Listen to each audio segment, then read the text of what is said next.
Hey there, YouTuber. So in this video we're going to go over the Asus Prime H670 Plus D4 and compare it to my Asus Tough Gaming B660m Plus Wi-Fi D4. So obviously there are going to be some differences between these. One is the overall size. This is micro ATX. This guy is the full ATX. This guy, as the title says, has Wi-Fi, as you can see there. This guy does not. Tough Gaming has the nice built-in I/O shield. The H670 Plus does not. Tough Gaming has the better audio connectors, as you can see. To include subwoofer, rear out, and the fiber optic.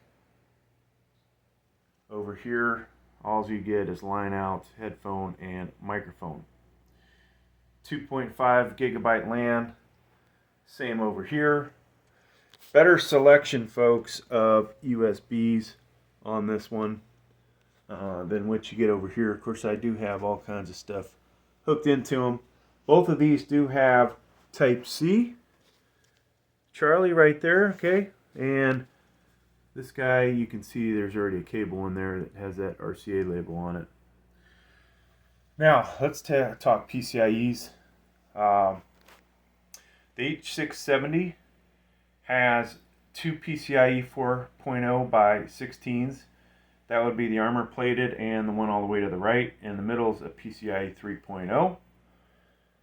Your Asus Tough Gaming has PCIe 5.0 and I believe that's the 4.0.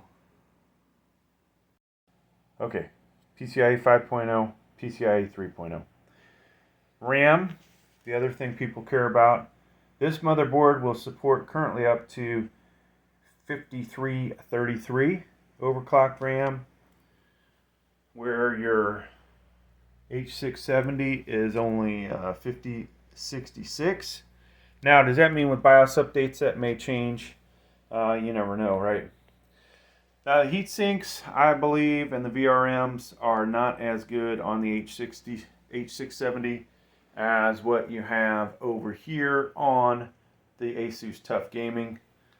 Aesthetics-wise, even though this is only micro ATX, this is a much nicer motherboard.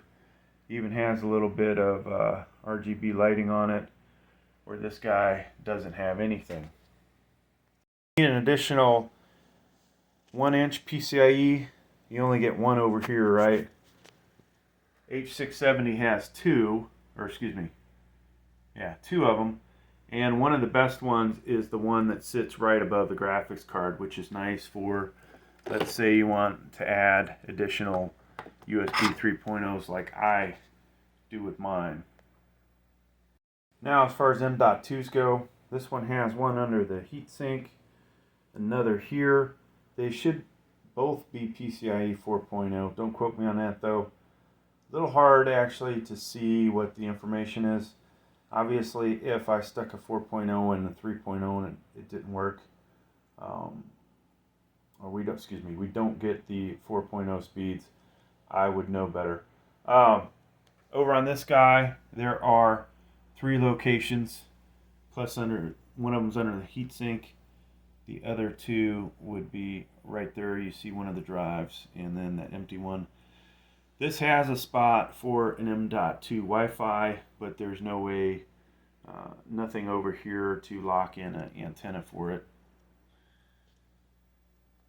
Depending on your case, this one has only one USB 3.0 header for your case, where the H670 has 2 of them, which, you know, if you have one of those really awesome cases that has nothing but USB 3.0s, this would be better for that aspect. So you can see both of these have supported decently sized CPU coolers in them. This one has the bigger 140mm Noctua, and this has the 120 in it. Not running a graphics card This guy has HDMI and DisplayPort on it, as well as the H670. For those of you that need additional CPU power connectors, say you're buying either locked or unlocked 7th or 9th gen CPU, the H670 only has the one. The B660 Asus Tough Gaming has a 1x8 and a 1x4. Both of these have 4 RAM slots on them. Some have addressable RGB, as well as sufficient numbers of case fan headers. Here's the addressable RGB on the Asus Tough Gaming B660m. Both of them have 2 different locations. Now if you need a Type-C Charlie connector for your case, the Asus Gaming or Tough Gaming B660m has one. There is not one on the Asus H670. Of course, both of these will have your common connectors, but the H670 only has the one USB 2.0 because it has the dual USB 3.0s, where you will get 2 sets of those. So, you know, this is one of those things, always check what case you want to buy, which will help you sometimes determine the motherboard you want to get. Both of these have 4 SATA connectors, 2 horizontal, 2 vertical there. And you see over here, 2 horizontal, 2 vertical. So folks, price-wise, this one cost me $180, though I recently have not seen it at $180. It's been closer to $200. This guy is $159.